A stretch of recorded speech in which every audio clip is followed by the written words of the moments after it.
Nah, Tuhan, terima kasih Engkau telah melindungi saya. Nah, jadi kita mengucap syukur karena sudah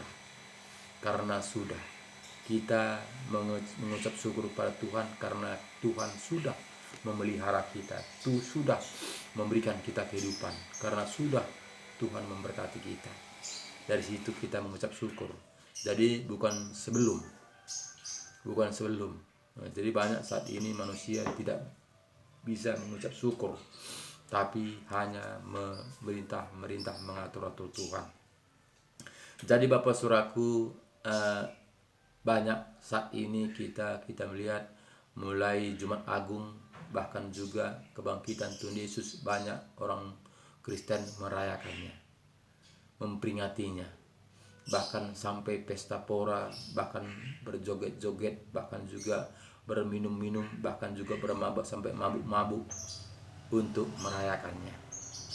Jadi apakah itu serang Tuhan Yesus? Bagaimanalah hati Tuhan melihat kita jika kita pesta pora, bersenang-senang, mabuk-mabuk, minum-minum, bersorak-sorak untuk merayakannya? Padahal kita melihat bagaimana penderitaan Tuhan Yesus. Dia menderita, sangat menderita untuk memperjuangkan kita mendapatkan kehidupan yang kekal itu, sampai dia disiksa, dihina, diejek, bahkan dia ditombak, bahkan dia disalibkan sampai tetes darah terakhir. Tapi kita mempertawainya, kita bersenang-senang, kita berhura-hura, kita berpesta pora. Bagaimanalah perasaan Tuhan Yesus itu kepada kita melihat kita, saudaraku. Sewajarnya kita menjadi anak-anak Tuhan harus kita menderita. Kita merasakan bagaimana penderitaan Tuhan Yesus di kayu salib. Bagaimana merasakannya, saudaraku.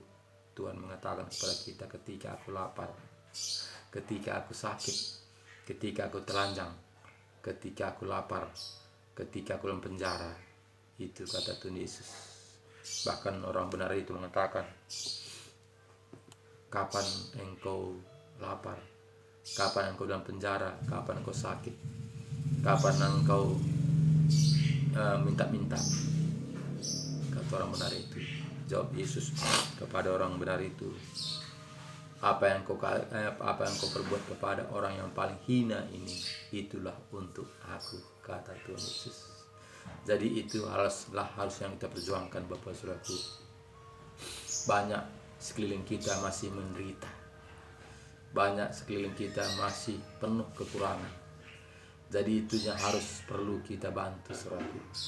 Itunya harus kita perlu bagi rasa bagaimana penderitaan Tuhan Yesus di kayu salib. Jadi harus kita membagi seperti Tuhan Yesus mencoba cabik dirinya untuk menyelamatkan kita. Bukan kita harus pesta pora meriah-riah menyenangkan diri. Tuhan mengatakan harus kita menanggalkan kedagingan kita. Jadi inilah bedanya ajaran-ajaran manusia dengan ajaran-ajaran firman Tuhan. Jadi jika kita mengikuti ajaran-ajaran manusia, tentu kita menikmati dunia ini. Kita seakan-akan di dalam Tuhan, seakan-akan kita memperingati kematian Tuhan Yesus, seakan-akan kita merayakan kebangkitan Tuhan Yesus. Tapi kita buat kebenaran diri sendiri, bukan seturut dengan kehendak Tuhan. Bagaimana perasaan Tuhan Yesus melihat kita melakukan apa yang kita lakukan saat ini. Jadi Bapak Saudaraku, sadarlah kita, siapa kita sebenarnya, untuk apa kita dilahirkan ke dunia ini. Jadi kita menjadi anak-anak Tuhan itu, kita menjadi terang, menjadi contoh, menjadi berkat kepada orang banyak.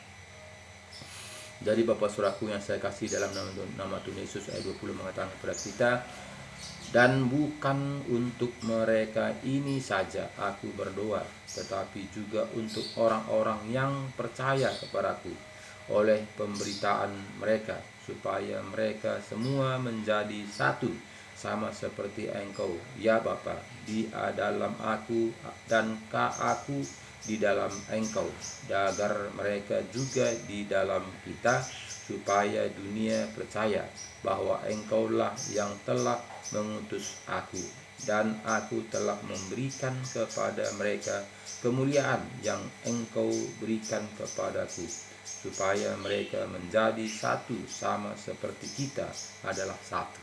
Jadi Bapak Saudaraku, Tuhan sudah mengatakan kepada kita, Tuhan Yesus bahkan tadi ayat 21 mengatakan kepada kita supaya mereka semua menjadi satu, sama seperti engkau ya Bapa di dalam aku dan aku di dalam engkau, agar mereka juga di dalam kita, supaya dunia percaya bahwa engkaulah yang telah mengutus aku. Jadi kita saudaraku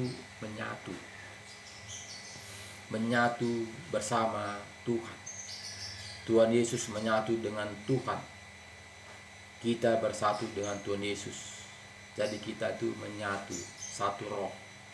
Nah, jadi kita ini saudaraku bukanlah diri kita sendiri, tapi kita itu ada roh Tuhan yang sudah dimateraikan dengan roh kita. Jadi jika kita belum dimateraikan dengan Roh Kudus, tentu kita masih sana sini, belum ada jaminan.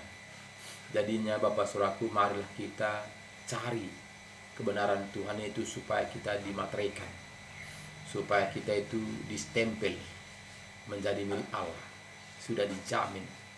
Jadi jangan kita itu ragu-ragu, jangan kita itu sebentar menjalankan kebenaran firman Tuhan dengan ikut-ikutan, tapi kita itu menjalankan kebenaran firman Tuhan seturut dengan kehendak Tuhan. Jadi banyak kita ini menjalankannya seturut dengan kehendak manusia, bukan seturut dengan kehendak Tuhan. Kita tidak menyatu bersama Tuhan, tapi kita itu menyatu dengan dunia, menyatu dengan aturan-aturan dunia. Jadi jika kita menyatu dengan dunia, tentu Tuhan mengatakan nanti, hanyalah kamu pembuat kejahatan. Jadi kita harus sadar saudaraku siapa kita sebenarnya. Dan di sini tadi kita melihat ayat 22 mengatakan kepada kita, dan aku telah memberikan kepada mereka kemuliaan yang engkau berikan kepadaku, supaya mereka menjadi satu sama seperti kita adalah satu. Aku di dalam mereka dan engkau di dalam aku, supaya mereka sempurna menjadi satu, agar dunia tahu bahwa engkau yang telah mengutus aku, dan bahwa engkau mengasihi mereka sama seperti engkau mengasihi aku. Ya Bapa, aku mau supaya dimanapun aku berada, mereka juga berada bersama-sama dengan aku, mereka yang telah engkau berikan kepadaku, agar mereka memandang kemuliaanku yang telah engkau berikan kepadaku, sebab engkau telah mengasihi aku sebelum dunia dijadikan.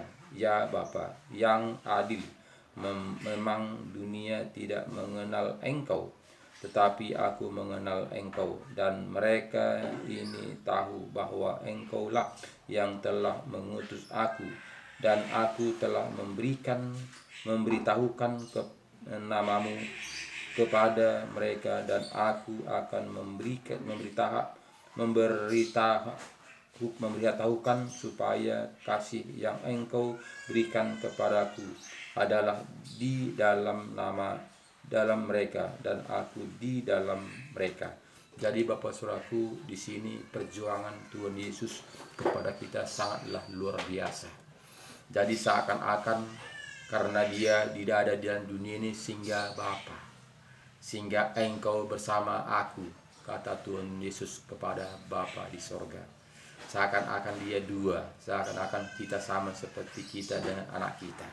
Jadi Bapak Ibu Saudaraku yang saya kasih dalam nama Tuhan Yesus, kenapa Tuhan Yesus melakukan seperti itu? Supaya manusia tanggap, supaya manusia itu mengerti, supaya manusia itu mau melakukannya taat setia. Jadi seakan-akan dia mengatakan Bapa, padahal dialah Bapa itu. Seakan-akan dia, engkau dan aku adalah satu, dan memperlihatkan namamu. Jadi Bapak Ibu Saudaraku yang saya kasih dalam nama Tuhan Yesus, marilah kita kembali kepada firman Tuhan supaya kita mengerti jalan-jalannya Tuhan. Jika kita tidak kembali kepada firman Tuhan, kita tidak akan mengerti rencana Tuhan dalam kehidupan kita, sehingga kita ikut-ikutan aturan manusia. Memang ikut-ikutan aturan manusia, Bapak Saudaraku, sangatlah enak. Karena apa? Karena manusia mengajarkan kepada kita sangatlah seturut dengan aturan-aturan kehendak daging. Itulah pintarnya setan itu mempoles kebenaran firman Tuhan ini, saudaraku, seakan-akan kita itu di dalam Tuhan. Jadi Bapak Saudaraku, jika kita tidak bercermin, kita tidak tahu apa yang sekarang yang kita lakukan, apa yang sekarang di dalam muka kita ini. Jika kita tidak berkaca, jadi berkacalah kita kembali kepada Alkitab. Ke Alkitablah kita bercermin supaya kita mengerti apa yang kita lakukan, apa yang kita kerjakan sekarang. Jadi apapun kata orang, ada cermin, yaitu Alkitab.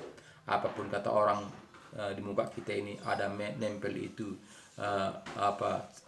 bercak. Dia mengatakan kita boleh bercermin di kaca, kita boleh melihat muka kita apakah memang ada bercak itu. Kita bisa memastikannya bahwa ada atau tidak.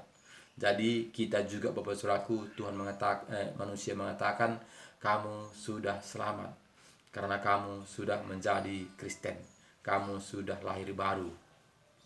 Jadi kita harus berkaca, Bapak Saudaraku. Tidak cukup hanya omongan, tidak cukup hanya tanda-tanda saja. Banyak saat ini orang Kristen sangatlah rajin, sangatlah luar biasa, tapi tanpa kebenaran diri, tanpa kebenaran dengan kebenaran Tuhan.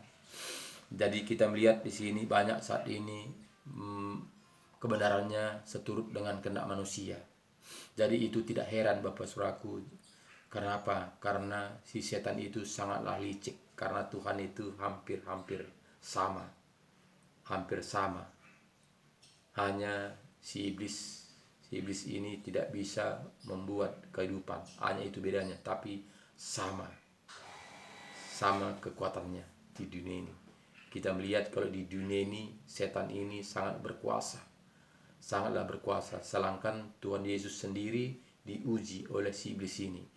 Jika engkau mau tunduk kepadaku, engkau akan kuberikan kerajaan dunia ini. Itu kata setan kepada Tuhan Yesus. Tapi kehidupan hanya Tuhanlah yang berkuasa. Jadi Bapak Ibu Saudaraku, kita memperjuangkan kehidupan, bukan perjuangan dunia. Kalau perjuangan dunia, setan ini sangat berkuasa.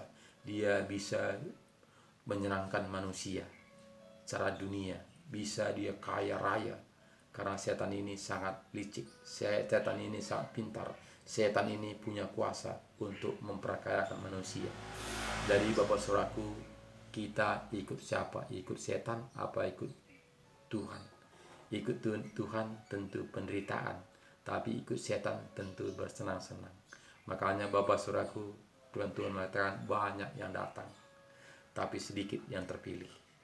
Jadi Bapak Saudaraku, jangan kita merasa senang dahulu jika tidak kita mengkoreksi diri kita siapa kita sebenarnya.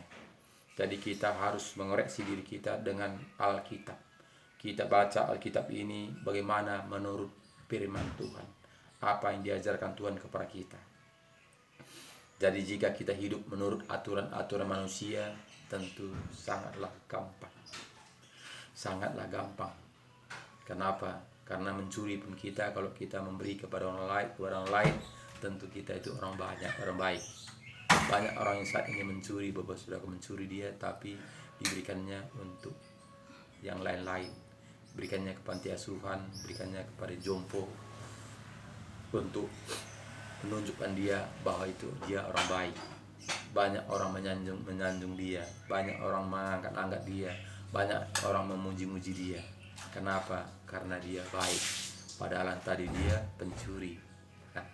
Jadi makanya Bapak Saudaraku, baik menurut manusia belum tentu baik menurut Tuhan. Jadi Bapak Saudaraku, kita berusaha baik menurut Tuhan, jangan baik menurut manusia. Kalau menurut manusia sangatlah gampang, tapi baik menurut Tuhan itu tidak gampang. Itu harus pikul salib, mengikut Yesus. Jadi bagaimana kita melihat Bapak Saudaraku penderitaan yang mengikut Tuhan. semuanya menderita. Jadi kita adalah anaknya, anak Tuhan Yesus. Bapa kita adalah Tuhan Yesus. Tentu kita juga adalah ahli waris. Jadi ahli waris bukan saja kesenangan, bukan hanya kebahagiaan, tapi juga penderitaan juga kita diwariskan kepada kita. Jadi Bapak Ibu Saudaraku yang saya kasih dalam nama Tuhan Yesus, tetap semangat. Walaupun mungkin tantangan, hambatan, pergumulan yang kita hadapi tetap eksis sampai tujuan, sama seperti pemain bola. Pemain bola dia berusaha semaksimal mungkin, walaupun mungkin kadang-kadang kaki kita disepak sampai terkilir, tapi dia berjuang, tidak dipikirkannya kakinya patah untuk berjuang untuk mendapatkan juara. Tapi kita juga Bapak Saudaraku mendapatkan kehidupan yang kekal itu harus ada tantangan, harus berusaha, harus berjuang, harus ada ujian supaya kita lulus, supaya kita dapat juara. Jadi Bapak Ibu Saudaraku tetap semangat, andalkan Tuhan, kembalilah kepada Alkitab. Lakukanlah taat dan setia, jangan dikurang-kurangi, jangan ditambah-tambahi, karena Alkitab ini sudah sempurna, sudah selesai. Tuhan Yesus mengatakan sudah selesai. Jadi ini tidak bisa ditambah-tambahi, tidak bisa dikurang-kurangi, karena sudah selesai. Tugas Tuhan Yesus sudah selesai, seturut dengan apa yang diajarkannya di dalam dunia semenjak dia lahir ke dunia sampai mengakhiri dunia ini. Jadi jika kita tambahi, kita juga menanggung akibatnya. Jika kita kurang-kurangi, kita juga menanggung akibatnya. Jadi jika kita memang mau mendapatkan kehidupan yang kekal itu, marilah kita melakukannya dengan tulus hati. Itu hanya jalan satu-satunya. Jadi Bapak Saudaraku, tidak memang seberapa manusia mampu untuk melakukannya, tapi Tuhan juga sudah mengatakannya. Banyak orang yang datang, banyak orang yang memuji, memuliakan nama Tuhan, tapi yang terpilih banyak, tapi yang setia hanya berapa saja. Jadi Bapak Saudaraku, kita yang mau menyaksikan video ini, saya mau kita itu yang terpilih, yang bukan hanya yang datang, tapi kita itu yang terpilih, yang taat dan setia. Jadi itu yang tujuan kita, sehingga kita membuat renungan setiap pagi ini. Tapi ini bukan kepentingan berdiri sendiri, tapi untuk kepentingan kita bersama, supaya kita bersama-sama mendapatkan kehidupan yang kekal itu. Amin Bapak Saudaraku. Dan jangan lupa Saudaraku, bagikan kepada teman-teman kita, supaya teman-teman kita juga mendapatkan firman kebenaran ini, supaya dia terbuka juga hatinya untuk kembali kepada Alkitab, karena tidak ada pilihan lain selain kembali kepada Alkitab.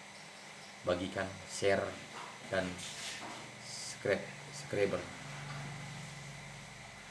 YouTube ini supaya tersebar seluruh dunia sampai ke pelosok-pelosok untuk kemuliaan nama Tuhan. Terima kasih banyak, semangat terus, jaga kesehatan, karena kesehatan itu sangatlah berharga.